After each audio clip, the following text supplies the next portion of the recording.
All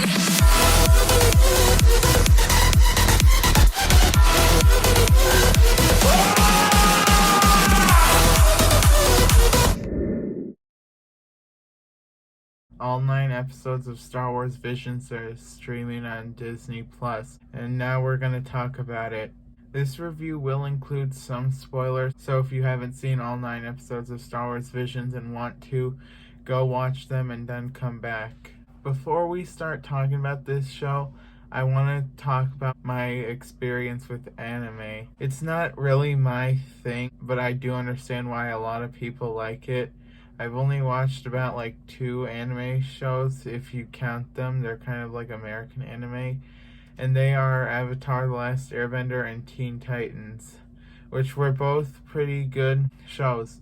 And I don't really like the Japanese in the anime because it's hard to follow, so I watched this in English dubs. But overall, I had a blast with this show. There's only 3 episodes in a 9-episode show that are mediocre at worst, and the rest are extremely entertaining and digestible, which makes for an insanely fun, entertaining 2.5 hours of your time. Let's talk about the animation.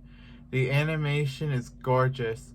A lot of companies have been pushing animation, make it look as realistic or as beautiful as possible, and Star Wars Visions is no exception. Each animation style is unique, expressive, and extremely easy to watch. Some do feel a bit like each other, but like the more 3D animated ones, but they're never a blatant copy of the other ones. The characters, the setting, and the action really make you feel like you're watching anime instead of Star Wars. And that's actually a really good thing, because you don't have to know a whole lot about Star Wars to enjoy this show. The show is super engaging. Almost every episode is memorable, and pretty much every character is memorable, even the not so great ones. You can still at least remember who they are and what episode they're in. The show is also kind of cute in like the best way. There are many cute storylines and characters, which it reminded me a lot of Avatar: The Last Airbender, and it just feels like laid back, and it makes you feel relaxed and super entertained. There are quite a few episodes that deal with more mature storylines, but for the most part, the show really focuses on just being entertaining and not overstaying its welcome. The worst thing about this show is probably the runtime. The runtime is mostly good. For the first half of the show, it has a perfect runtime.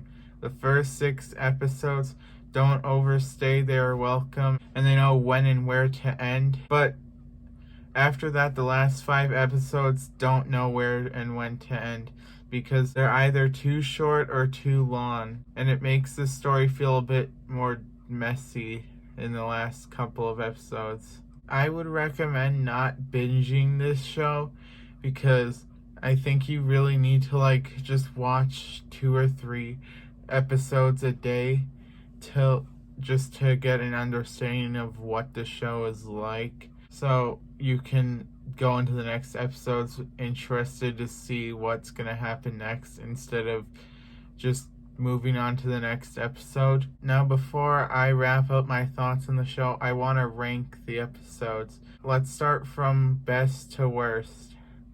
Number 1 is Lopen Ocho. This is just one of the most fun, entertaining, but also very mature and upsetting episodes of the entire show, and it really balances out those 2 elements of the episode, and it probably has one of the best runtimes of the entire show. In second place is The Ninth Jedi. The Ninth Jedi is a very compelling story with great characters, and even though it's one of the longer episodes of the show, you don't really care about the runtime, and it's one of the few episodes that I stopped checking when the episode was going to end. In third place is The Twins.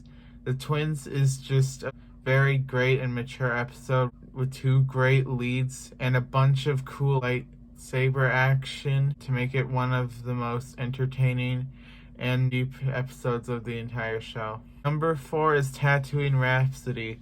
Tatooine Rhapsody is a very simple story. It doesn't have any overarching plot. It's just people trying to perform and be successful in a band. And that's all you really need to have a fun and entertaining episode. In 5th place is The Village Bride. The Village Bride is pretty good.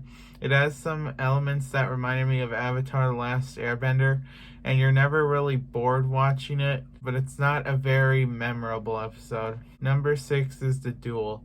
The Duel is also kind of like The Village Bride. It's more memorable than it, but when you are finished watching it, you don't feel like much has happened, and it just is one of the weaker episodes of the show. In 7th place is The Elder. The Elder was just not for me. The story was interesting in the first 5 minutes, but then they kind of cut back on it and it gets a lot more boring. But it does have some great performances in it. Number 8 is TOB1. It was just a very mediocre and bland episode, and it was probably the most forgettable of the entire show. And they didn't do anything to expand the characters of the universe or the world of this show. And it just felt like a pointless episode. But in 9th place is Akakiri. Akakiri is the weakest part of the entire show. It has an interesting story, but it's way too short and doesn't accomplish anything in the end. And it leaves you with an unsatisfying taste in your mouth. Overall, Star Wars Visions is a pretty good show. There's not a whole lot to talk about it. It just kind of is on Disney Plus. But you really should watch this show and support the anime studios who made it. And there's not much else to say. And like, the reason I give this the score I give it is because you have to kind of save the higher grades for the really great films. And I'm going to give Star Wars Visions a 7 out of 10. Guys, thanks so much for watching. I'm going to be back with a lot of videos coming to you very soon. You can check out my other channels in the description, and I'll see you guys next time. Bye!